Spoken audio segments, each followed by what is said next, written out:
Saudara-saudari umat Allah Keuskupan Agung Semarang yang terkasih, hari ini bersama dengan Gereja Semesta, kita merayakan Hari Orang Sakit Sedunia yang ke-32. Inilah kesempatan yang indah bagi kita dalam kesatuan dengan Bapa Suci Paus Fransiskus untuk secara khusus berdoa bagi semua orang yang sakit, agar diteguhkan dalam harapan akan penyertaan Tuhan. Kita berdoa juga bagi mereka yang bekerja merawat orang sakit, yakni para dokter, para perawat, para tenaga non-medis, dan keluarga dari orang yang sakit, serta yang terus berjuang demi kebaikan sesama yang menderita. Semoga Tuhan senantiasa melimpahkan berkat dan rahmat-Nya yang terus menyertai, meneguhkan, menguatkan, serta memberikan penghiburan. Bacaan Injil yang baru saja kita dengarkan berkisah tentang seorang kusta yang disembuhkan oleh Yesus. Perjalanan iman si kusta ini sungguh menarik untuk kita renungkan bersama. Pertama-tama, ia datang kepada Yesus, kemudian berlutut di hadapannya dan memohon, yakni memohon bantuannya dengan berkata, "Kalau engkau mau, engkau dapat mentahirkan aku." Ia berkata demikian karena percaya bahwa Yesus dapat menyembuhkannya dari kustanya. Dan Yesus pun menanggapi iman orang itu dengan belas kasihannya. Ia mengulurkan tangannya, menjamah orang itu dan berkata, "Aku mau, jadilah engkau tahir." Dalam kisah ini terlihat adanya perjumpaan antara kerendahan hati si kusta yang memohon dan belas kasih Yesus yang menyatakan kerahiman Allah sendiri. Permohonan si kusta disambut oleh Yesus dengan kesediaannya memenuhi apa yang diharapkannya. Dan buahnya adalah kesembuhan dan pulihnya kembali martabat pribadinya. Ia tidak lagi harus mengatakan dirinya najis, juga tidak harus menutupi mukanya sambil berseru, "Najis, najis." Ia tidak harus tinggal di luar perkemahan dan terasing dari komunitasnya, sebagaimana diatur dalam kitab Imamat, sebagaimana kita dengarkan dalam bacaan yang pertama. Dan setelah mendapati dirinya sembuh dari kustanya, ia pun tidak bisa menahan diri untuk tidak memberitakan peristiwa itu kepada orang lain. Meskipun sebelumnya telah diperingatkan dengan keras oleh Yesus untuk tidak memberitahukan apa-apa tentang hal itu kepada siapapun, ia tetap menyebarkannya kemana-mana. Ia mempunyai iman yang tumbuh berkat perjumpaannya dengan Yesus. Imannya berbuah dalam bentuk syukur dan kesaksian. Saudara-saudariku yang terkasih dalam Kristus, sebentar lagi kita akan memasuki masa Prapaskah.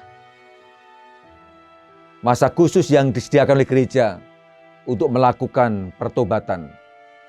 Kita semua diundang untuk datang kepada Allah dan memohon belas kasih-Nya serta pengampunannya melalui laku tobat yang akan kita wujudkan dalam doa, mati raga, dan derma, serta dimahkotai dengan perayaan sakramen rekonsiliasi atau sakramen tobat. Dan tema masa Prapaskah tahun ini adalah tinggal dalam Kristus, bertumbuh dalam iman, dan berbuah kesaksian. Melalui tema ini kita semua diingatkan untuk kembali senantiasa tinggal dalam Kristus, yakni bersatu dengannya, agar iman kita terus bertumbuh dan kita pun siap sedia untuk diutus menjadi pewarta dan saksi baginya dalam hidup kita setiap hari di tengah masyarakat. Nah, tema ini tentu sangat selaras dengan gerak pastoral Keuskupan Agung Semarang tahun 2024 ini, yaitu tinggal dalam Kristus dan berbuah, berjalan bersama untuk formasio iman berjenjang dan berkelanjutan. Masa Prapaskah yang ditandai dengan laku tobat adalah masa formasio iman atau masa pembinaan iman.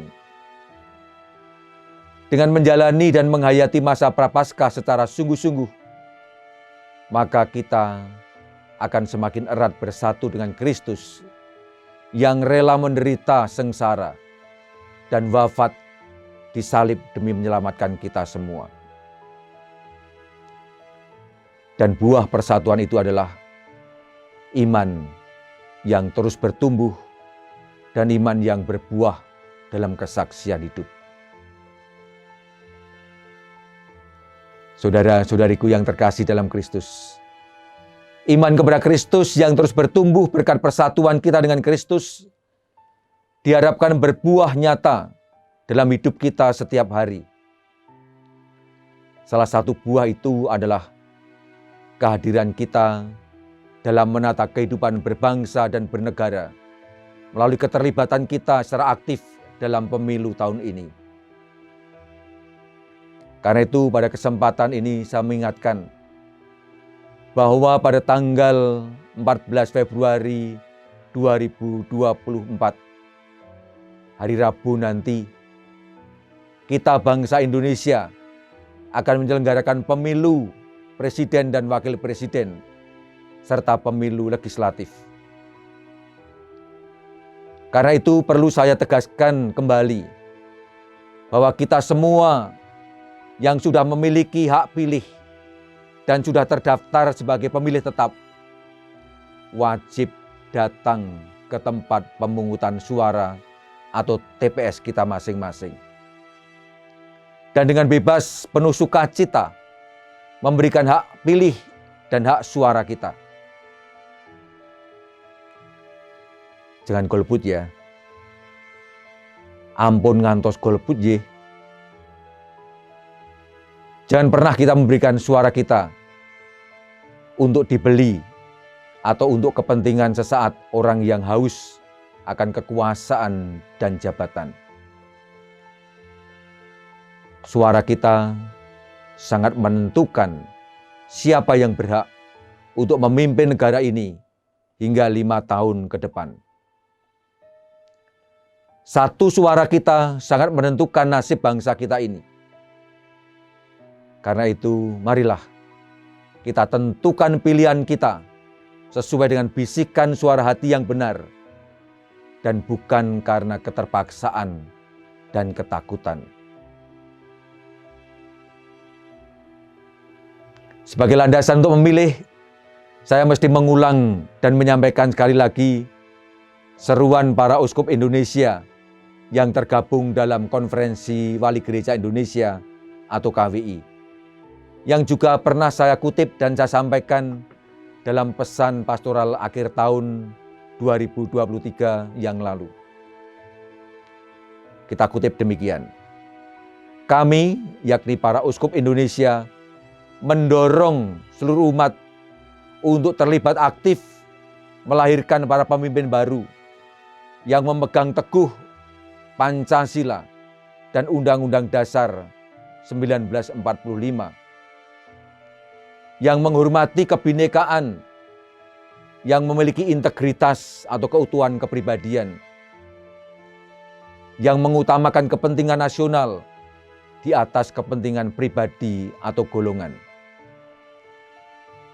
mempunyai keberpihakan kepada kaum kecil, lemah, miskin, tersingkir, dan difabel, serta memiliki rekam jejak yang terpuji dan menjunjung tinggi martabat manusia, serta menjaga keutuhan alam ciptaan. Saya ingin memberikan dukungan dan doa khusus bagi Anda semua yang terpanggil untuk menjadi petugas pemilu, baik yang menjadi panitia penyelenggara maupun menjadi saksi dan pemantau, untuk benar-benar bekerja secara profesional sebagai wujud kesaksian iman Kristiani kita semua.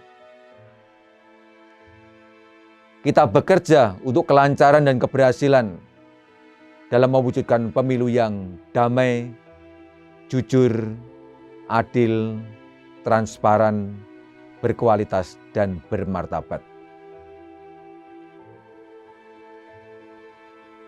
Saudara-saudari yang terkasih dalam Kristus, saya mengajak Anda semua untuk tidak henti-hentinya berdoa kepada Tuhan agar penyelenggaraan pemilu nanti terlaksana dengan lancar, aman dan damai, serta tidak menyisakan konflik, apalagi perpecahan di antara sesama anak bangsa.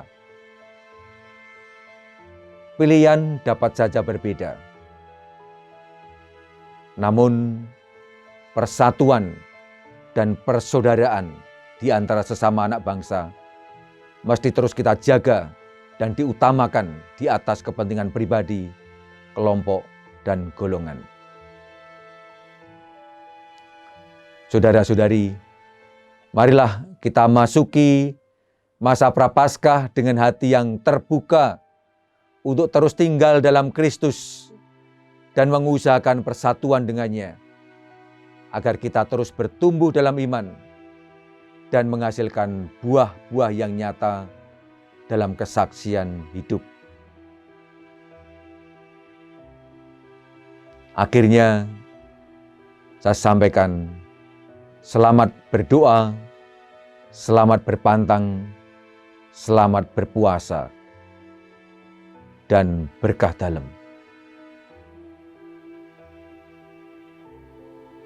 Dan kini mari kita bersama-sama mempersiapkan hati kita untuk menerima berkat Tuhan, agar seluruh upaya kita di masa Prapaskah ini sungguh-sungguh berbuahkan sukacita dan keselamatan.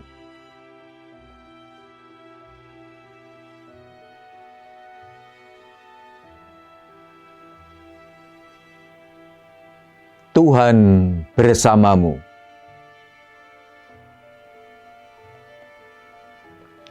Semoga kita sekalian dan seluruh karya pewartaan kita, bangsa kita, dan semua orang yang kita doakan senantiasa dibimbing oleh berkat Allah yang Maha Kuasa, Bapa dan Putera dan Roh Kudus. Amin.